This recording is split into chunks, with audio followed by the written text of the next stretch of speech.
Allah Bapa yang hidup, kami bersyukur atas kasih-Mu. Siang hari ini Engkau tetap menyertai kami. Dan ya, kelas ini kami percaya Engkau dimuliakan. Dan kami semua ya Bapa, kami dibekali dengan firman-Mu. Dan pada akhirnya pengenalan kami pun makin bertumbuh. Kami percaya Engkau yang menyertai kami. Engkau kiranya membukakan jalan juga bagi jemaat lainnya, supaya dalam kesempatan selanjutnya mereka pun bisa belajar bersama-sama. Terpujilah nama Tuhan, kami bersyukur kepada-Mu ya Bapa, dan berserah di dalam nama Tuhan Yesus Kristus. Amin. Jadi hari ini kita akan melihat bersama-sama mengenai satu tema. Saya pikir ini tema yang cukup unik gitu ya. Cukup unik. Temanya adalah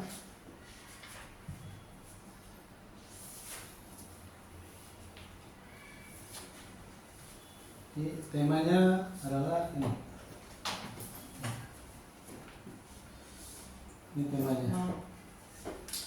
Ribka dan nasib orang yang tidak percaya. Ribka dan nasib orang yang tidak percaya. Kita tahu Ribka siapa kan? Ya, bukan yang lain saya yang Ribka. Yang lain yang di dalam Alkitab. Nah, di dalam Alkitab ada Ribka yang kita kenal. Kalau kita minggu lalu itu kita memperhatikan yang namanya inang pengasuhnya, ya, Deborah, inang pengasuhnya. Katanya inang pengasuh, tetapi dia memiliki memberikan pengaruh iman yang besar terhadap Yakub, ya, Yakub. Nah, sekarang kita mau berbicara bukan tentang Deborah lagi, tetapi tentang mamanya Yakub, yaitu Ribka, ya, Ribka. Tetapi mengenai Ribka ini temanya dikaitkan dengan nasib orang yang tidak percaya. Lah, memang siapa atau apa yang dilakukan oleh Ribka? Apa kepentingan dia sampai-sampai seperti ada suatu peran yang penting sehingga orang yang percaya pun bisa tersambung dengan dia. Nah ini ya, kita akan lihat bersama-sama. Baik, yang pertama kita akan lihat ini minta maaf saya kurang waktu membuat PowerPoint-nya. Jadi kita akan lihat secara langsung aja. Kejadian 22, kita lihat ayatnya. Kejadian 22. Mari kita baca ayat 20 sampai 24. Ya. Ayat 20 sampai 24. Yang masih kelihatan kita baca ya. Sesudah itu Abraham mendapat kabar, juga Milka telah melahirkan anak-anak lelaki bagi Nahor saudaramu, Uz anak sulung, dan Buz adiknya, dan Kemuel ayah Aram, juga Keser, Hazo, Pildas, Yitlab, dan Betuel. Dan Betuel memperanakan Ribka. Kedelapan orang inilah dilahirkan Milka bagi Nahor, saudara Abraham itu. Dan gundik Nahor yang namanya Reuma melahirkan anak juga, yakni Teba, Gaham, Tahas, dan Maaka. Dari semua nama, banyak nama yang muncul di sini, yang kita kenal kayaknya cuma satu. Ya, cuma Ribka yang kita kenal. Tetapi Ribka diperkenalkan jauh sebelum pernikahannya. Ya, jauh sebelum hari pernikahannya. Ini pun memberikan kepada kita suatu pertanyaan. Kenapa dia diperkenalkan duluan? Ya. Pertama mari kita perhatikan dulu mengenai Abraham. Jadi mengenai Abraham, kalau kita perhatikan, Abraham dia sebenarnya memiliki kakak adik. Kalau kita lihat di Kejadian pasal 11, Kejadian pasal 11 ayatnya yang ke-27 ya, sampai 29. Di situ dikatakan Terah, papanya Abraham ini, dia punya anak 3. Yang pertama itu siapa? Abraham, kemudian Haran, Nahor. Jadi 3 orang ini, Abraham, Haran, Nahor. Tetapi Haran ini mati. Ya, mati duluan dia. Ya, mati duluan, tetapi Haran ini dia punya anak namanya Lot. Kita tersambung ya dengan Lot itu, ponakannya Abraham. Tetapi ketika dikatakan Abraham keluar dari Ur Kasdim, yang keluar dari Ur Kasdim cuma Abraham, istrinya, dan Tera, papanya Abraham, lalu Lot. Apa yang terjadi kepada Haran? Haran sudah mati duluan. Tetapi bukankah masih ada adik yang satu lagi? Nahor namanya, iya kan? Nah, maka apa yang terjadi kepada Nahor? Nahor dia tidak ikut keluar dari Ur Kasdim. Dia tetap tinggal di sana. Ya. Ya, Nahor, kalau kita lihat arti nama Nahor, arti namanya itu terengah, kayak lari. Kayak gini. Ya, terengah. Ya. Itu arti namanya. Ngos-ngosan, gitu ya. Tetapi nama itu kalau kita lihat di zaman dulu apalagi ya, nama itu mencerminkan seseorang, karakternya seperti apa. Gitu ya. Nahor sepertinya dia menjalani kehidupan yang ngos-ngosan untuk berusaha supaya ngos-ngosan untuk totalitas di dunia, supaya bisa mencapai sesuatu hal untuk dirinya. Makanya dia ngos-ngosan, dia terengah untuk apa? Untuk hal-hal yang ada di dunia. Ketika Abraham keluar, bayangkan kalau misalnya ada suatu acara yang penting, undangan kita terima, semua anggota keluarga pergi. Apakah kita akan tinggalkan salah satu anggota keluarga? Jangan, kamu juga harus pergi, gitu kan? Ikut. Tetapi luar biasanya apa? Semua pergi. Papanya pergi, Abraham pergi. Nah, Haran sudah nggak ada kan? Tapi Nahor nggak pergi. Iya kan? Kenapa dia nggak pergi? Nah, di sini kita bisa menduga. Alkitab itu benar-benar memancing imajinasi kita untuk bisa melihat, oh, kenapa dia nggak mau pergi? Bapaknya saja pergi, kakaknya pergi, kok dia enggak? Ya kan? Ada apa? Ada apa dengan dia? Ternyata dia tetap tinggal di sana, Jadi Nahor dia tidak menerima ajakan dari Abraham itu. Ya, coba kita lihat Yosua. Kita akan coba lihat Yosua. Kitab Yosua di pasal yang terakhir, Yosua 24.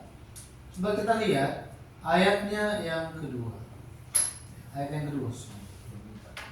Dikatakan Yosua 24 ayat yang kedua bahwa apa? Berkatalah Yosua kepada seluruh bangsa itu, beginilah firman Tuhan Allah Israel. Dahulu kala di seberang sungai Efrat, disitulah diam nenek moyangmu, yakni Tera, ayah Abraham dan ayah Nahor, dan mereka beribadah kepada Allah lain. Abraham keluar dari Ur Kasdim supaya meninggalkan dunia penyembahan berhala. Tera juga berusaha untuk ikut, tetapi yang tinggal itu adalah Nahor yang tinggal. Jadi masih beribadah kepada Allah lain dia di situ. Maka dari daftar orang-orang yang keluar dari tempat penyembahan berhala, ada banyak yang ada daftar nama di situ, kecuali satu orang, yaitu Nahor. Dia tidak meninggalkan dunia penyembahan berhala itu. Ini sangat kasihan, ya, sangat kasihan. Makanya Rasul Paulus memberikan nasihat kepada Timotius bahwa apa? Di akhir zaman akan banyak orang yang tidak mau meninggalkan pikiran lamanya. Mereka hanya ingin mencari keinginan mereka sendiri, ya, keinginan mereka sendiri. 2 Timotius 4 ayat yang ketiga dikatakan apa? 2 Timotius 4 ayat yang ketiga. Coba kita baca. Ya, kita baca 2, 3. Karena akan datang waktunya orang tidak dapat lagi menerima ajaran sehat, tetapi mereka akan mengumpulkan guru-guru menurut kehendaknya untuk memuaskan keinginan telinganya, untuk menggelitik telinganya katanya. Gitu. Kalau telinga saya tidak tergelitik, saya nggak mau. Gitu. Jadi mereka hanya ingin mengejar apa yang dia mau, bukan apa yang Tuhan mau. Gitu ya. Seperti ini. Dan kalau kita lihat Nahor ini, Dia sudah lama ditinggalkan di Ur Kasdim, tiba-tiba muncul lagi nama dia. Dalam pembacaan kita hari ini kan, muncul lagi nama dia. Ketika Abraham, ini setelah Ishak Ishak sama Abraham di Gunung Moria, ya kan? Itu kan mempersembahkan Ishak. Setelah mereka turun di situ, tiba-tiba Alkitab memperkenalkan, Abraham mendapat kabar bahwa Nahor dan istrinya sudah dapat anak-anak. Sudah dapat anak-anak katanya. Ada 8 anak-anak mereka. Kemudian ada 1 anak perempuan, namanya Ribka. Itu Ribka. Di sini kok tiba-tiba. Jadi meskipun zaman dulu belum ada WA, dia kan, tetapi masih berkabar. Seperti ini. Meskipun mereka hidup di jarak yang jauh gitu. Maka Nahor yang nyaris dilupakan, tiba-tiba diingat lagi. Wah, ini mengingatkan kita kepada nubuat Nabi Yesaya. Dikatakan begini, kamu yang dahulu kamu yang dulu dilupakan, sekarang kamu diingat lagi. Diingat lagi. Ini suatu hal yang luar biasa. Di sini kita bisa lihat Nahor total dia ada 12 anak laki-laki. Ya, 12 anak laki-laki itu termasuk dengan dari yang gundiknya, gitu ya. Tapi Abraham, kalau kita lihat kenapa latar belakang apa yang terjadi sebelum Abraham menerima kabar ini. Yang terjadi adalah Allah di atas Gunung Moria menjanjikan kepada Abraham, oleh keturunanmu semua kaum di bumi ini akan dapat berkat karena kamu mendengarkan suaraku.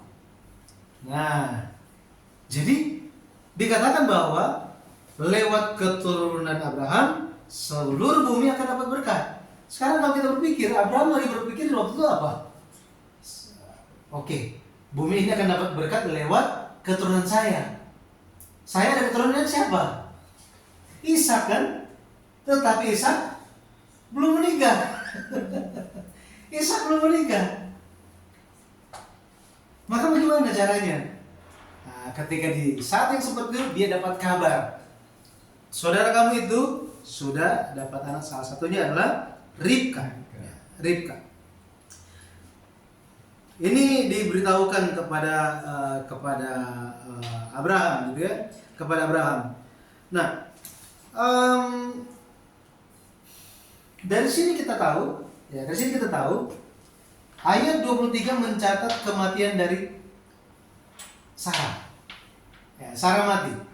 Setelah Sarah mati dan proses pengubarannya, pasal 24, Kejadian 24 menceritakan Abraham panggil Eliezer. Dan apa yang diperintahkan kepada Eliezer? Coba kita lihat Kejadian 24. Kita akan lihat ayatnya yang keempat. Kejadian 24 ayatnya yang keempat. Coba kita baca 2, 3. Tetapi engkau harus pergi ke negeriku dan kepada sanak saudaraku untuk mengambil seorang istri bagi Ishak anakku. Dikatakan bahwa apa? Eliezer, jangan ambil perempuan Kanaan di sini untuk jadi istri buat Ishak. Jangan. Kamu harus pergi ke negeriku. Sekarang negerinya Abraham di mana? Ur Kasdim kan? Ur Kasdim. Tetapi ternyata Abraham ada negerinya yang lain lagi. Nah, kita telah belajar mengenai 2 panggilan Abraham. Pertama dia dipanggil dari Ur Kasdim, yang kedua dipanggil dari Haran. Haran inilah yang nama lainnya adalah Padan Aram. Nah, Padan Aram. Sekarang Eliezer akhirnya pergi kan? Dia nyampainya kemana? Kalau kita lihat, di ke sini ayat 10, Kejadian 24 ayat 10 dikatakan, kemudian hamba itu Eliezer mengambil 10 ekor dari unta tuannya dan pergi dengan membawa berbagai-bagai barang berharga kepunyaan tuannya. Demikianlah ia menuju Aram Mesopotamia. Aram Mesopotamia, ke kota Nahor katanya. Di mana ini? Kota Nahor ini ada di mana? Ya, ada di sebelah mana? Kalau kita lihat, kota Nahor itu ada di Padan Aram. Padan Aram. Nah, oke, saya besarkan petanya. Ya, ini perjalanan hidup Yakub. Ya, perjalanan hidup Yakub. Dia pernah pergi ke Padan Aram kan? Padan Aram itu ada di sini, di atas sini. Kalau Ur-Kasdim itu tempatnya berbeda lagi. Ur-Kasdim itu ada di sebelah paling kanan sini, gitu ya, paling kanan. Tetapi Padan Aram itu ada di sini. Namanya adalah Haran. Jadi negeri yang dimaksud oleh Abraham di situ menunjuk kepada Aram, Padan Aram. Sekarang coba kita pikirkan lagi. Waktu Abraham keluar dari Ur-Kasdim, dia keluar kan? Yang tinggal siapa? Nahor. Kemudian Abraham, Tera, Sarah, Lot pergi ke Haran. Di Haran, kemudian Tuhan bilang apa? Pergilah dari negerimu, dari saudaramu, dan dari rumah bapamu. Akhirnya dia baru lanjut ke tanah Kanaan. Iya kan? Nahor ada di mana waktu itu? Ada di Ur-Kasdim. Benar kan? Tetapi sekarang tiba-tiba Nahor sudah di mana? Sudah di Padan Aram. Iya kan? Kalau kita baca Kejadian pasal 11 ayat 31, Nahor itu tidak ikut. Dia masih di Ur-Kasdim. Tetapi tiba-tiba sekarang Nahor sudah ada di Padan Aram. Berarti apa? Nahor di kemudian hari sudah meninggalkan tanah penyembahan berhala. Ya? Sudah meninggalkan tanah penyembahan berhala. Gara-gara apa? Gara-gara ini Kejadian 24 ini. Eliezer tidak pergi ke Ur-Kasdim, enggak, tetapi pergi ke Haran atau Padan Aram itu. Keluarga Nahor sudah ada di sana, sudah pindah. Ya. Maka kita bisa lihat, Nahor di kemudian hari dia akhirnya meninggalkan Ur-Kasdim. Dia meninggalkan tanah penyembahan berhala. Jadi hari ini mungkin kita naik kloter pertama waktu berangkat untuk percaya Yesus, iya kan? Kloter pertama. Tapi setelah kita ada kloter berikutnya, iya kan? Dan ketika kita tunggu, yang percaya yang orang saya ini, kemana saudara saya ini? Kemana teman saya ini? Aduh, kok belum muncul, gitu kan? Ternyata dia di kloter terakhir, gitu ya. Itu sukacita kan? Sukacita. Makanya Yesus pernah memberikan perumpamaan mengenai kerajaan surga tentang keselamatan. Yesus bilang begini, diibaratkan sebagai seorang yang punya kebun, dia mencari pengerja. Dari subuh dia sudah cari orang. Ayo, mau nggak bikin perjanjian? Ya, kerja di kebun saya. Oh, berapa pokoknya? 1 dinar. Oke, setuju. Kemudian di jalan-jalan, ini pagi-pagi sudah ada matahari. Ini ngapain kalian di sini? Ayo, mau nggak kerja di ladangku? Oh ya, boleh. Gajinya berapa? 1 dinar.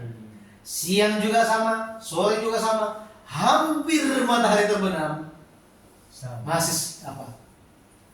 Masih dicari pengerja untuk bekerja dan upahnya tetap sama.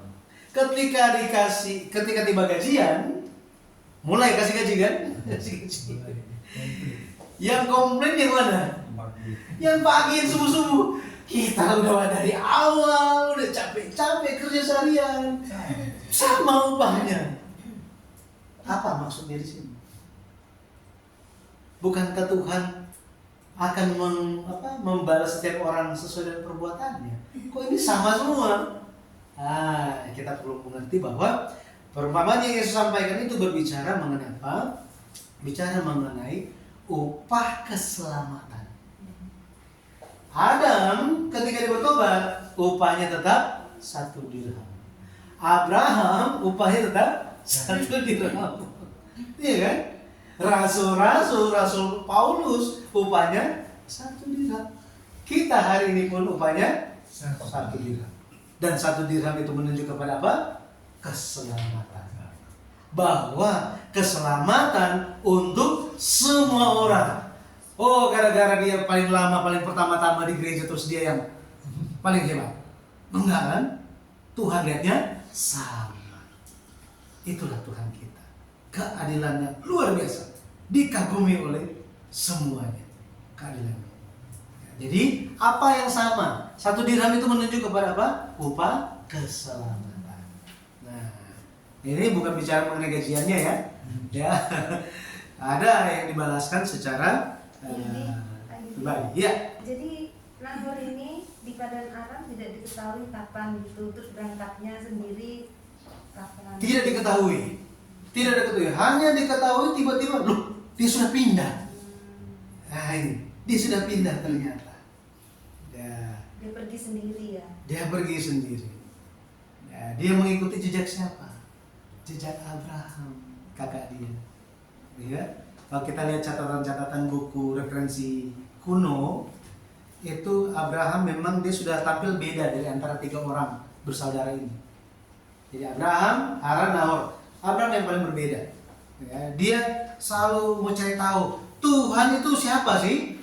Ini kita ini banyak berhala, tetapi kan ada sanak saudara kita, nenek kakek-kakek kita yang masih hidup.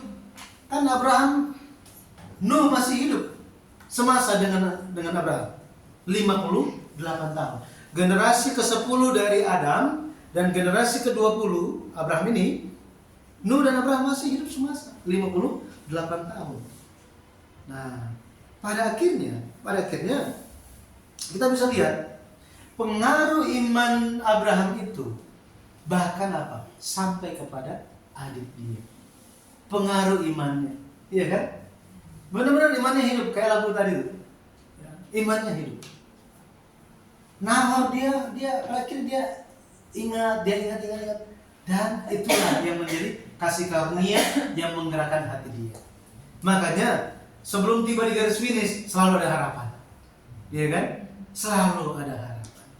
Ya, siapa kita bilang, masa sih seenak itu? Udah kehidupannya seumur hidup itu jahatnya minta ampun, tipu sana tipu sini, ya kan? Terus sudah mau meninggal sebentar lagi, terus apa? Percaya Yesus, amin. Mati. Terus pendeta bilang, Tuhan terimalah saudara kami di dalam kerajaan surga. Keluar dari situ teman-teman bilang apa? Enggak kayaknya. Iya kan? Banyak yang meragukan juga gitu kan? Karena apa? Karena masa kehidupan dia. Tetapi kembali lagi, iman di hadapan Tuhan itu hanya Tuhan yang tahu. Gitu. Hari ini kita yang perlu bagi kita apa? Berdoa dan memiliki pengharapan. Jika sudah tidak ada harapan sama sekali, buat apa? Ya kan? Tetapi jika Tuhan masih berharap kepada kita, berarti Tuhan pun berharap kepada siapapun dia. Yang perlu apa? Kita selalu berdoa, ya? Selalu berdoa. Jadi kalau kita lihat Ribka, dia punya kakak namanya Laban. Laban yang tukang tipu itu, raja penipu, itu tuh Laban itu. Itu kakaknya Ribka. Di kemudian hari Laban ini punya banyak anak, tetapi dia juga punya 2 anak perempuan, Lea dan Rahel. Nah, kemudian Ribka punya siapa? Punya Yakub. Esau dan Yakub kan? Esau cari istri perempuan Kanaan, sedangkan Yakub disuruh lagi, jangan ambil, cari pada Aram sana. Akhirnya dia pergi ke sana. Sama kan? Nah, seperti itu. Jadi kalau kita lihat Abraham, dia itu telah memulai suatu pekerjaan roh yang menghidupkan. Artinya apa? Bukan hanya dia sendiri yang hidup, tetapi dia juga menghidupkan orang yang lain, roh orang lain. membangunkan ya, semangat orang yang lain. Di Manado ada satu semboyan, Sito Timo Tumo To. Sito Timo Tumo To. Artinya, mari menghidupkan orang lain. Menghidupkan orang lain. Pas selama ini kita cuma nyanyi-nyanyi aja itu dulu. Tetapi ketika tahun 2011 kita bikin seminar di Tondano, itu di kota Tondano. Waktu itu pembicara tanya ke saya, karena saya orang Manado kan, ya tanya di sini apa yang khas di Tondano di Manado ini.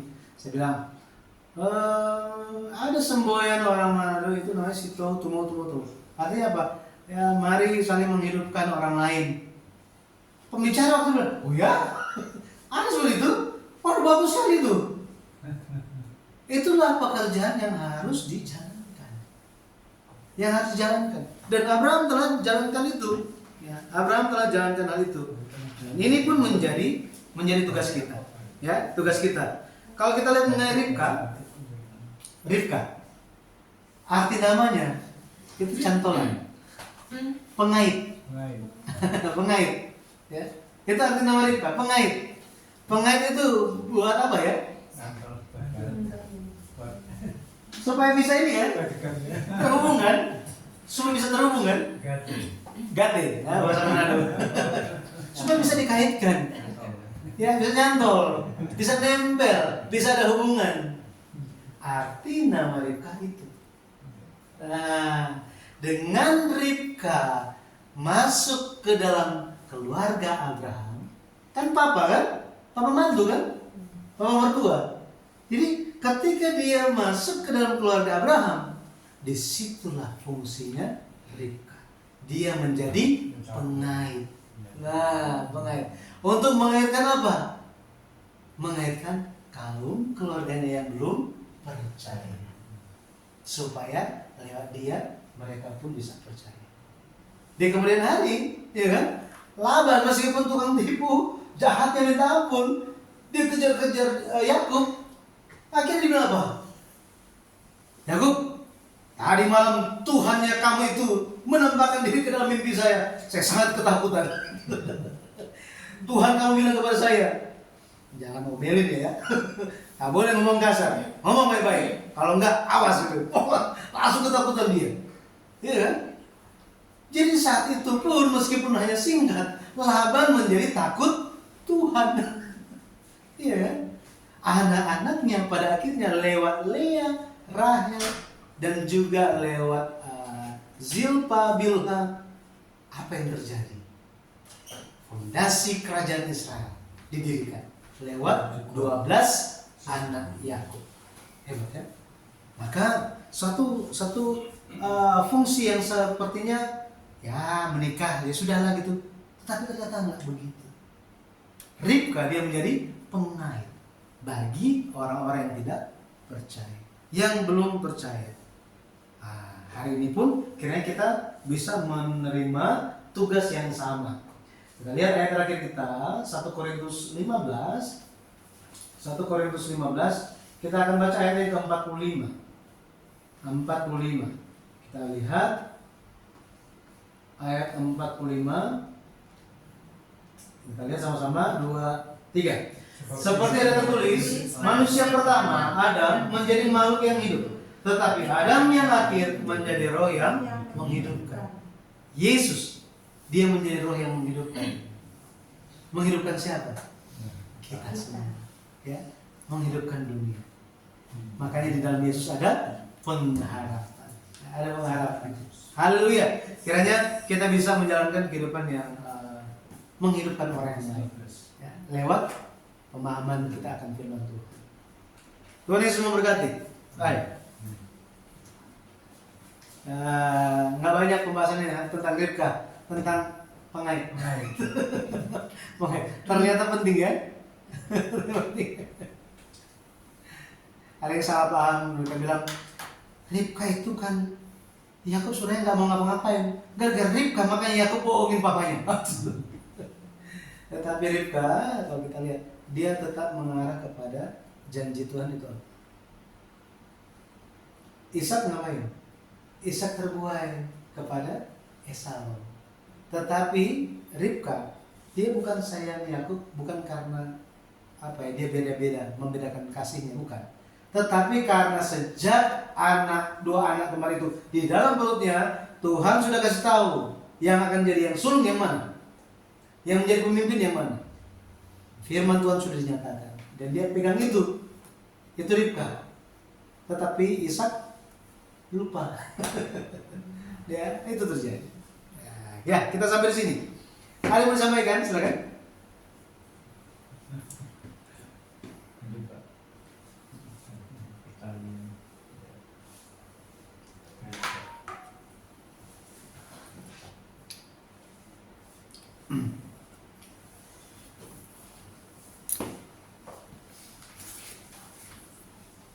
Cukup dipahami ya?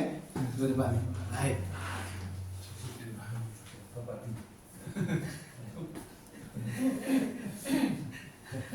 Ya, kita tutup dulu. Nanti setelah ini kita bisa lanjut ngobrol. Ya, mari kita tutup dan doa Bapa kami. Bapa kami yang di surga, dikuduskanlah nama-Mu. Datanglah kerajaan-Mu, jadilah kehendak-Mu di bumi seperti di surga. Berikanlah kami pada hari ini makan kami yang secukupnya, dan ampunilah kami akan kesalahan kami, seperti kami juga mengampuni orang yang bersalah kepada kami. Dan janganlah membawa kami ke dalam pencobaan, tetapi lepaskanlah kami daripada yang jahat. Karena Engkau yang punya kerajaan dan kuasa dan kemuliaan sampai selama-lamanya. Amin. Terima kasih.